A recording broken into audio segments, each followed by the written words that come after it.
Iran ने Hormuz को लेकर बड़ा बयान दिया है। ईरानी विदेशी मंत्री ने कहा है कि दोस्त देशों के लिए हॉर्मुज का रास्ता खुला है। दोस्त देशों की लिस्ट में उन्होंने भारत के साथ साथ चीन और रूस का नाम लिया।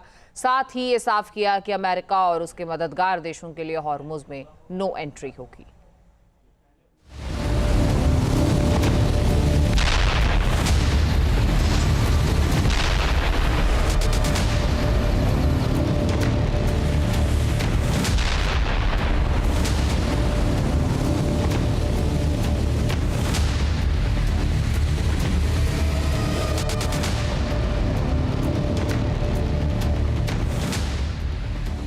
ये समंदर का वो सकरा रास्ता है जहाँ से दुनिया की किस्मत गुजरती है, स्ट्रेट ऑफ हॉर्मुज, जिसे दुनिया की लाइफलाइन कहा जाता है। लेकिन हॉर्मुज का ये सागर अब दुनिया का सबसे बड़ा युद्ध क्षेत्र बन चुका है।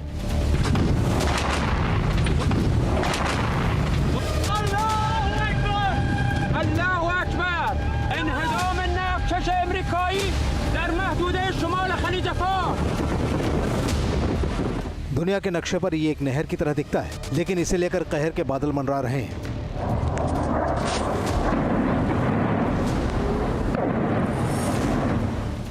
सिर्फ 21 मील चौड़ा हॉर्मुज स्ट्रेट दुनिया की सबसे संवेदनशील समुद्री नस है, जिसे ईरान ने दबा दिया है और इसकी वजह से ग्लोबल इकोनॉमी बिलबिला रही है। एशिया से लेकर यूरोप और अमेरिका से लेकर अफ्रीका तक बेचैनी है, क्योंकि ईरान ने हॉर्मुज पर ताला लगा दिया है।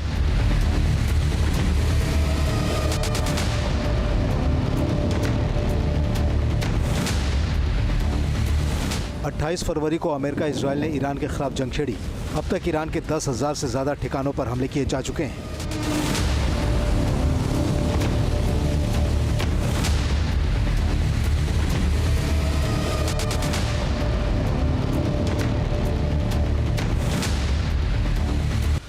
जवाब में ईरान ने भी इजराइल से लेकर मिडिल ईस्ट के देशों तक भयंकर हमले किए हैं।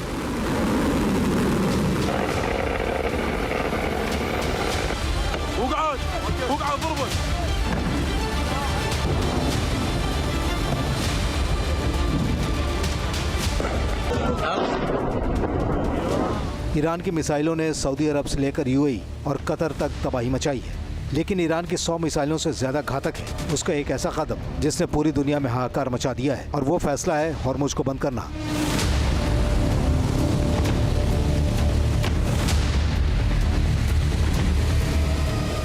अब ईरान की संसद यानी मजलिस में एक ऐसा कानून लाने की तैयारी चल रही है जो वैश्विक अर्थव्यवस्था में ज़लज़ला ला सकता है।